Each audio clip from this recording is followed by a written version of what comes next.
सुप्रभात एमपी, मैं हूं आपके साथ अवंतिका श्रीवास्तव। रुक करेंगे मध्य प्रदेश की तमाम बड़ी खबरों का। सबसे पहले राजधानी वासियों के लिए एक महत्वपूर्ण जानकारी। भोपाल के कई इलाकों में आज बिजली की सप्लाई नहीं होगी। 3 से 6 घंटे तक बिजली गुल रहने वाली है। एमपी नगर, सिग्नेचर 99 समेत कई इलाके ऐसे जहां पर सप्लाई नहीं होगी बिजली की। बिजली गुल रहने से लोगों की परेशानियां बढ़ सकती हैं। मेंटेनेंस वर्क के चलते बिजली की सप्लाई यहां पर बाधित रहने वाली है। लगातार ये सिलसिला चलता आ रहा है। राजधानी भोपाल में कहीं पानी की किल्लत तो कहीं बिजली समस्या से लोग जूझ रहे हैं। आज भी कई ऐसे इलाके हैं राजधानी भोपाल के जहां पर बिजली गुल रहने वाली है। मेंटेनेंस वर्क के चलते बिजली की सप्लाई आज बाधित रह सकती है। बताया जा रहा है कि 3 से 6 घंटे तक बिजली कटौती का सामना आपको करना पड़ सकता है। सहयोगी अनुराग श्रीवास्तव भोपाल से हमारे साथ लाइव जुड़ रहे हैं, उनका हम रुख कर लेते हैं। अनुराग, कई ऐसे इलाके जहां पर भोपाल में लंबे समय से समस्या देखने को मिल रही है, क्या मेंटेनेंस वर्क कब तक पूरा होगा, इस बारे में निगम की तरफ से कोई जानकारी?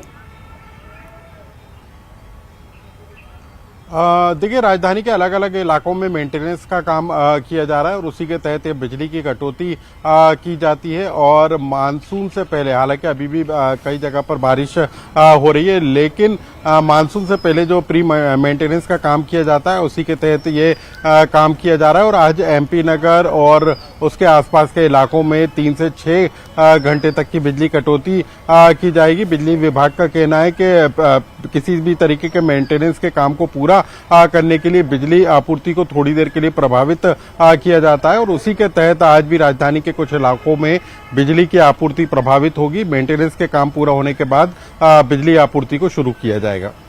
बिल्कुल, यानी कि कई ऐसे क्षेत्र राजधानी भोपाल के जो अभी भी बिजली संकट से जूझने वाले हैं। आप बने रहेगा अनुराग हमारे साथ, आगे भी आपसे चर्चा करेंगे। तो राजधानी भोपाल से अगली बड़ी जानकारी, जहां मुख्यमंत्री शिवराज सिंह चौहान के दिल्ली दौरे को लेकर जानकारी साझा की गई है। दिल्ली में वरिष्ठ नेताओं से मुलाकात करने वाले हैं आज मुख्यमंत्री और वरिष्ठ नेताओं से कई अहम मुद्दों पर बातचीत होगी। कई स्थानीय कार्यक्रमों में भी सीएम शिवराज सिंह चौहान शामिल होंगे। दिल्ली के वरिष्ठ नेताओं से मुलाकात, क्योंकि विधानसभा चुनाव भी इसी साल, और जब जब मुख्यमंत्री दिल्ली पहुंचते हैं कई सारे अहम मुद्दों पर बातचीत होती है और कई बड़ी बातें भी सामने आती हैं। इस बार भी मध्य प्रदेश के मुख्यमंत्री सीएम शिवराज सिंह चौहान का दिल्ली दौरा, वरिष्ठ नेताओं से मुलाकात का कार्यक्रम, कई अहम बातों पर विचार पार्टी के नेताओं के साथ वो कर सकते हैं। कई स्थानीय कार्यक्रम भी जिसमें मुख्यमंत्री आज शामिल होने वाले हैं।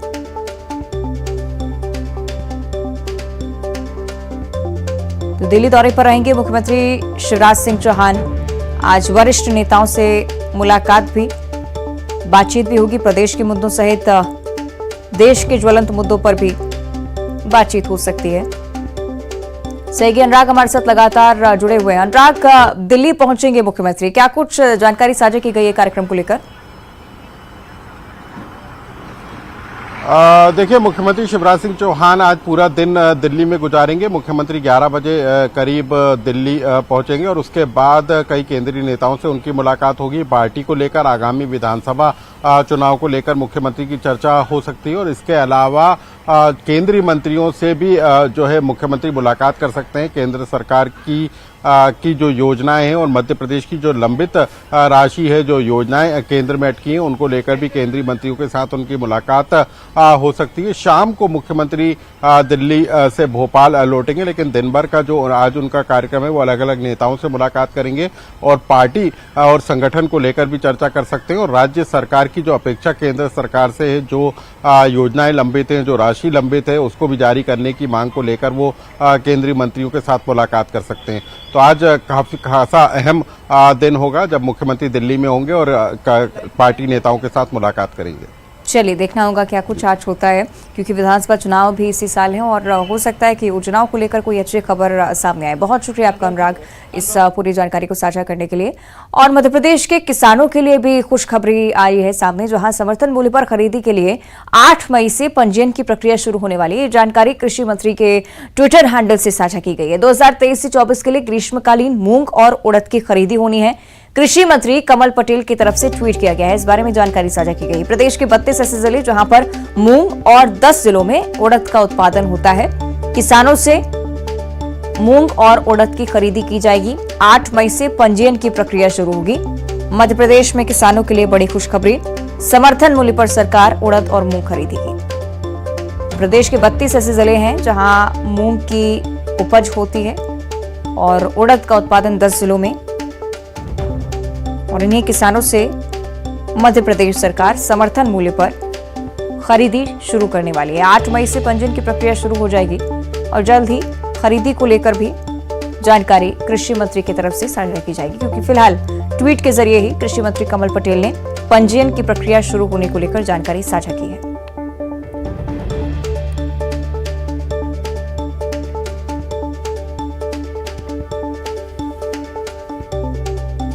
आगे बढ़ते हैं भोपाल से अगली बड़ी खबर, जहां बदमाशों ने बिल्डर से 50 लाख की फिरौती मांगी है। बिल्डर के ऑफिस के बाहर पेट्रोल बम फोड़ा।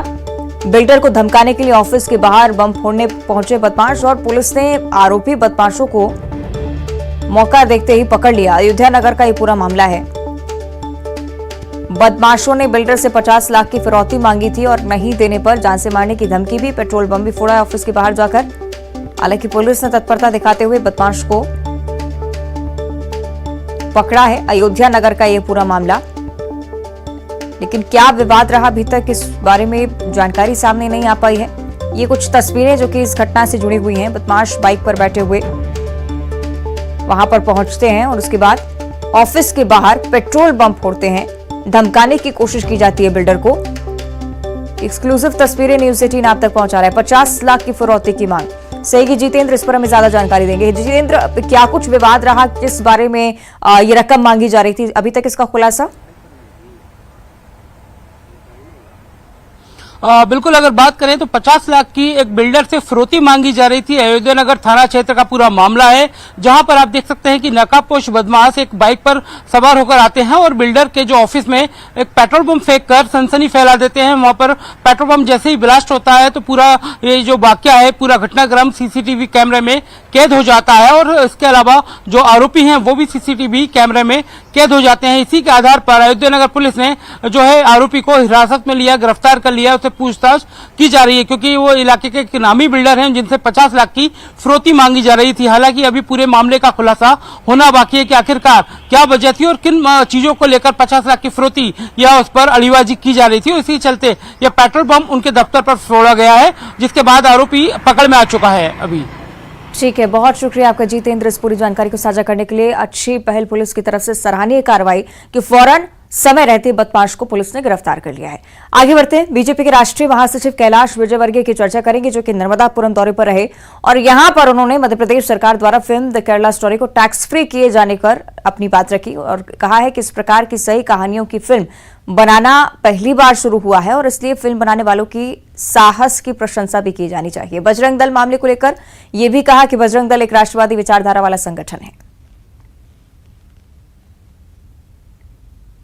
फिल्म बनना पहली बार चालू हुई है, नहीं तो फिल्म इस प्रकार की बनती थी कि समाज में गलत संदेश जाता था। पहली बार ट्रू स्टोरी, सत्य कथा के आधार पर फिल्में बन रही हैं। उन्होंने चैलेंज किया कि जो भी हमारे पास जानकारी है, ये हमारे पास तथ्य है। मैं समझता हूँ उनके साहस की प्रशंसा करें। देखिए, बजरंग दल एक राष्ट्रवादी विचारधारा का युवाओं का संगठन है और हमेशा उन्होंने आतंकवाद, नक्सलवाद इसके खिलाफ संघर्ष किया है और राष्ट्रवादी संगठन है। कभी कभी कुछ घटनाएं हो जाती है तेज में, वो बात छोड़िए, अदरवाइज बजरंग दल की जो विचारधारा है वो पूरी राष्ट्रवादी है। और इधर कृषि मंत्री कमल पटेल एक निजी कार्यक्रम में शामिल होने के लिए रतलाम पहुंचे थे।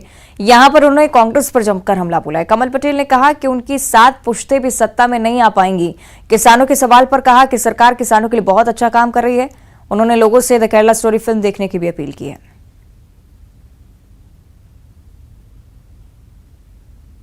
हमने अभी आरबीसी 6-4 में रात दी है 159 करोड़। जहाँ भी ओले गिरे हमने वीडियोग्राफी करा के किया, सैटेलाइट से कराया। हम बीमा भी देने वाले हैं। कांग्रेस 15 महीने सत्ता में रही, 1 रुपया किसान को बीमा नहीं दिया, 1 पैसा 15 महीने में जमा नहीं किया। 18 का खरीफ का, रबी का, 19 का खरीफ का, रबी का। और शिवराज जी के मुख्यमंत्री बनते से ही 1 सप्ताह में हमने 2200 करोड़ जमा किए और किसानों को बीमा दिया। और इधर मध्य प्रदेश के डीजीपी सुधीर सक्सेना की अगुवाई में राजधानी भोपाल समेत पूरे प्रदेश में पुलिस के सभी आलाधिकारी, पुलिसकर्मी और लाइन स्टाफ ने एक साथ अपने अपने क्षेत्रों में पैदल मार्च किया। भोपाल के टीटी नगर थाने में डीजीपी सुधीर सक्सेना, कमिश्नर हरिनारायण चारी मिश्र और सभी जोन के डीजीपी, एसीपी समेत डीसीपी भी बड़ी संख्या में पुलिसकर्मियों के साथ पैदल मार्च पर निकले। डीजीपी सुधीर सक्सेना ने बताया कि जनता में सुरक्षा की भावना के लिए पुलिस पैदल मार्च कर रही है। कानून व्यवस्था की समीक्षा के दौरान मुख्यमंत्री शिवराज सिंह चौहान ने पैदल मार्च करने के निर्देश दिए थे। सुरक्षा की भावना बनाए रखने तथा सड़कों पर पुलिस की विजिबिलिटी बढ़ाने के उद्देश्य से पैदल गश्त आयोजित की जाती है और बेसिक पुलिसिंग में पैदल गश्त का केंद्रीय महत्व है। माननीय मुख्यमंत्री जी द्वारा कानून व्यवस्था की समीक्षा के दौरान भी लगातार पैदल गश्त करने के निर्देश दिए गए हैं। डीजीपी कॉन्फ्रेंस में माननीय प्रधानमंत्री जी द्वारा भी पैदल गश्त की महत्ता को प्रतिपादित किया गया है। इधर मुरैना के बाद छतरपुर में भी एक युवक के घर जाकर बंदूक से फायरिंग करने का वीडियो सामने आया है। गनीमत ये रही कि इस फायरिंग की चपेट में कोई नहीं आया। घटना नौगांव थाना इलाके के बनचौरा गांव की। महेंद्र सिंह नाम का कांग्रेस नेता किसी बात को लेकर गांव के एक युवक के घर के बाहर जाकर लाइसेंसी बंदूक से फायरिंग कर दहशत फैलाता है। कांग्रेस नेता का यह कृत्य सीसीटीवी कैमरे में कैद हो गया। इसके बाद पुलिस ने तत्परता दिखाते हुए घटना में आरोपी के खिलाफ केस दर्ज किया। उसके लाइसेंस को निरस्त करने की कार्रवाई शुरू कर दी है। ये एक हवाई फायर की घटना हुई है ग्राम बनचौरा में और उसमें एक वीडियो भी सोशल मीडिया पे वायरल हुआ था। उस पे थाना नौगांव में धारा 336, 506 और 294 के तहत प्रकरण पंजीबद्ध कर लिया गया है। आरोपी की शीघ्र गिरफ्तारी की जाएगी और साथ ही ये जो गन है इसके लाइसेंस के निरस्तीकरण के लिए भी डीएम महोदय को लिखा जा रहा है। देवास की अब चर्चा करेंगे, जहां बीच सड़क पर कार में भीषण आग लग गई। राजौदा रोड पर कार जलकर राख हो गई है। कार सवार 6 लोगों ने समय रहते अपनी जान बचा ली। फायर ब्रिगेड मौके पर पहुंची। कड़ी मशक्कत के बाद आग पर काबू पाया गया। तस्वीरें भी आपको दिखाएंगे। देवास की पूरी घटना, बीच सड़क पर कार में भीषण आग लग गई थी। तस्वीरें आपकी टीवी स्क्रीन पर भीषण लपटे उठती हुई नजर आती हैं। कार में आग लगने की वजह का अभी तक खुलासा नहीं, लेकिन राहत की बात है कि कोई जनहानि नहीं हुई। 6 लोग करीब इस कार में सवार थे। सभी लोग समय रहते बाहर आ गए और सबकी जान बच गई। फायर ब्रिगेड मौके पर पहुंची और आग पर काबू पाया गया।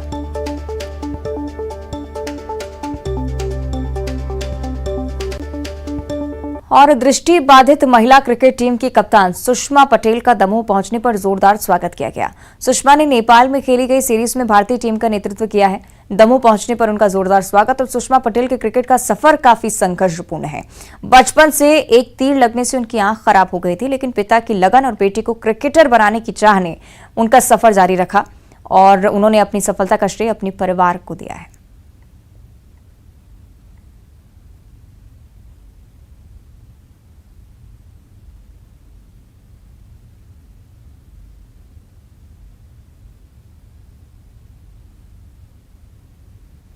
इधर उज्जैन में भगवान महाकाल के दर्शन के लिए आने वाले श्रद्धालुओं के लिए 3D थिएटर बनाया जा रहा है, जिसमें बैठकर श्रद्धालु भगवान महाकाल की महिमा जानेंगे।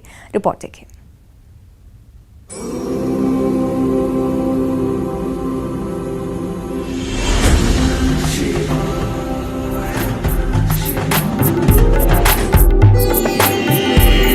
उज्जैन स्थित विश्व प्रसिद्ध महाकाल मंदिर में अब श्रद्धालु हाईटेक तरीके से भगवान महाकाल की महिमा जान सकेंगे। दर्शनार्थियों के लिए यहां आधुनिक 3D थिएटर का निर्माण किया जा रहा है, जिसमें श्रद्धालु भगवान महाकाल और उज्जैन से जुड़ी पौराणिक कथाओं के साथ ही भस्म आरती, भगवान महाकाल की सवारी के दर्शन भी कर पाएंगे। महाकालेश्वर मंदिर में हजारों और लाखों की संख्या में श्रद्धालु रोजाना आते हैं और उनकी यही कामना रहती है कि भगवान महाकाल की भस्म आरती के एक दर्शन हो जाएं, वहीं भगवान महाकाल की महिमा को जान सकें। इसी को लेकर जो है अब महाकालेश्वर मंदिर के महाकाल लोक में एक हाईटेक थिएटर का निर्माण कार्य किया जा रहा है, जिसमें आने वाले श्रद्धालुओं को भगवान महाकाल की भस्म आरती देख सकेंगे। ऐसा अनुभव होगा जैसे भस्म आरती में बैठे हैं। साथ ही भगवान महाकाल की सावन के महीने में निकलने वाली बाबा महाकाल की सवारी का भी आनंद ले सकेंगे। साथ ही उनको ऐसा अनुभव होगा जैसे सवारी में ही जो है श्रद्धालु भगवान महाकाल की सवारी का आनंद ले रहे हैं। ये एक नए थिएटर का जो है जल्द ही शुरुआत होने जा रही है और महाकाल लोक के मानसरोवर में थिएटर को बनाया जाएगा और भोपाल की एक कंपनी को ये ठेका दिया गया है और जल्द ही इसका जो है निर्माण कार्य कर उसकी शुरुआत की जाएगी।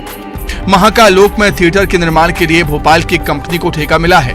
मंदिर के प्रशासक संदीप सोनी ने बताया कि मंदिर के मानसरोवर में प्रथम तल और ग्राउंड फ्लोर पर इसके लिए कंपनी को जगह दी गई है। कुछ महीनों पूर्व स्मार्ट सिटी के द्वारा एक टेंडर निकाला गया था जिसका पर्पस था कि जो श्री महाकालेश्वर मंदिर और उज्जैन के हिस्टोरिकल, स्पिरिचुअल, रिचुअल और जो भावनाएं हैं, धार्मिक भावनाएं, उनका अवेयरनेस और क्रिएट किया जाए और लोगों को उसके बारे में जागरूक किया जाए, प्रमोशन किया जाए। इस ऑब्जेक्टिव के लिए टेंडर निकाला गया था मंदिर और जो निर्णय लिया गया था कि मंदिर प्रबंधन समिति के द्वारा उससे एग्रीमेंट किया जाएगा। एग्रीमेंट किया जा चुका है। इसमें जो एजेंसी आई है वो मंदिर प्रबंधन समिति को 3 लाख रुपए का प्रीमियम देगी और अभी रिसेंटली एग्रीमेंट हुआ है। इन्हीं पर्पस को लेकर उनको जो जगह दी गई है मानसरोवर का जो फर्स्ट फ्लोर है उसका पोर्शन है और जो एम्फी थिएटर है महाकाल महालोक में वो वाला इलाका। क्या क्या दिखाने का सर कुछ? इसमें जैसे कि पर्पस है उसमें आपको प्रमोशन करना है, अवेयरनेस करना है। इसके लिए आप वहाँ पर कुछ भी कर सकते हैं, कोई शोज बता सकते हैं, कोई धार्मिक आयोजन कर सकते हैं, कुछ आप थिएटर क्रिएट कर सकते हैं।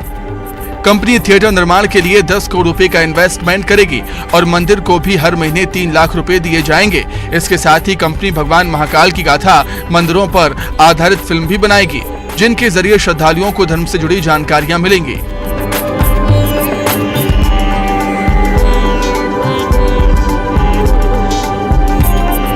भगवान महाकाल से जुड़ी पौराणिक कथाओं के लिए महाकाल लोक में लगी मूर्तियों की जानकारी भी और महाकाल मंदिर की होने वाली आरतियों की भी जानकारी श्रद्धालुओं को इस थिएटर के माध्यम से मिल सकेगी।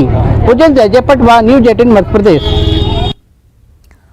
और अब रायपुर से अगली बड़ी खबर। आज छत्तीसगढ़ दौरे पर कांग्रेस प्रदेश प्रभारी सचिव पहुंच रहे हैं। सुबह करीब 8:45 बजे रायपुर पहुंचेंगे प्रभारी सचिव चंदन यादव। सर्किट हाउस में कांग्रेस नेताओं से चर्चा का कार्यक्रम। सुबह 11 बजे रायपुर से अंबिकापुर के लिए वो रवाना हो जाएंगे और शाम में अंबिकापुर में स्थानीय कार्यक्रमों में शामिल होंगे। तो प्रभारी सचिव चंदन यादव के दौरे को लेकर ये जानकारियां साझा की गई हैं। सुबह रायपुर पहुंचेंगे और कांग्रेस कार्यकर्ताओं से मुलाकात का कार्यक्रम, साथ ही साथ अंबिकापुर में भी पहुंचेंगे। स्थानीय कार्यक्रम कई सारे अंबिकापुर में। 11 बजे अंबिकापुर के लिए वो रवाना हो जाएंगे और वहां पर कई सारे कार्यक्रमों में शिरकत करने वाले हैं।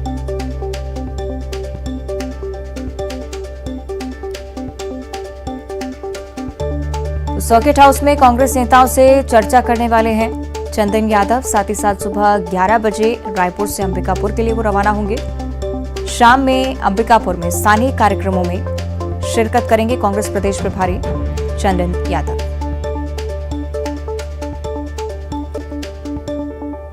और रायपुर से ही अगली बड़ी खबर है, जहां कांग्रेस का बूथ अभियान लगातार चल रहा है। कार्यकर्ताओं को सशक्त करने का यह अभियान। चंदन यादव, मोहन मरकाम इस अभियान का हिस्सा और बैठक में पार्टी कार्यकर्ताओं से चर्चा का समय तय किया गया है। 8 मई को सरगुजा संभागीय में बूथ समीक्षा बैठक, जबकि 9 मई को बस्तर, सरगुजा, बिलासपुर के संभाग में चयन कार्यक्रम का आयोजन। 10 मई को रायपुर, दुर्ग संभागीय वक्ताओं के चयन का कार्यक्रम आयोजित किया जाएगा कांग्रेस की तरफ से। और ब्लॉक अध्यक्ष, सांसद, विधायक, जिला प्रभारी सभी इस बैठक में मौजूद रहेंगे। बूथ सेक्टर, जोन कमेटियों के गठन की भी समीक्षा इस बैठक में की जाएगी।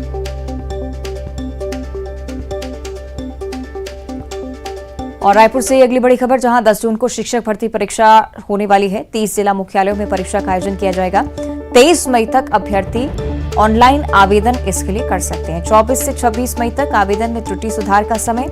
व्यापम के जरिए परीक्षा का आयोजन किया जा रहा है। प्रदेश भर में 12,489 शिक्षकों की सीधी भर्ती होनी है। 6,285 सहायक शिक्षक, 5,772 शिक्षक और 432 व्याख्याताओं का चयन होना है, जिसके लिए भर्ती प्रक्रिया आरंभ होने को और जल्द से जल्द परीक्षा की तारीख भी निकट होगी। 10 जून जो कि निर्धारित की गई है, शिक्षक भर्ती परीक्षा 10 जून को होगी।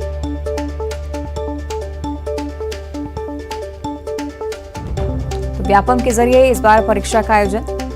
12,489 शिक्षकों की सीधी भर्ती के लिए नियुक्तियां निकाली गई हैं। 6,285 सहायक शिक्षक इसमें शामिल हैं। 5,000 से ज्यादा शिक्षकों की नियुक्ति। 10 जून से शिक्षक भर्ती परीक्षा का आरंभ होगा। और अब देखिए 25 सेकंड में खबर। आज दिल्ली दौरे पर जाएंगे मुख्यमंत्री शिवराज। दिल्ली में वरिष्ठ नेताओं से करेंगे मुलाकात। कई स्थानीय कार्यक्रमों में सीएम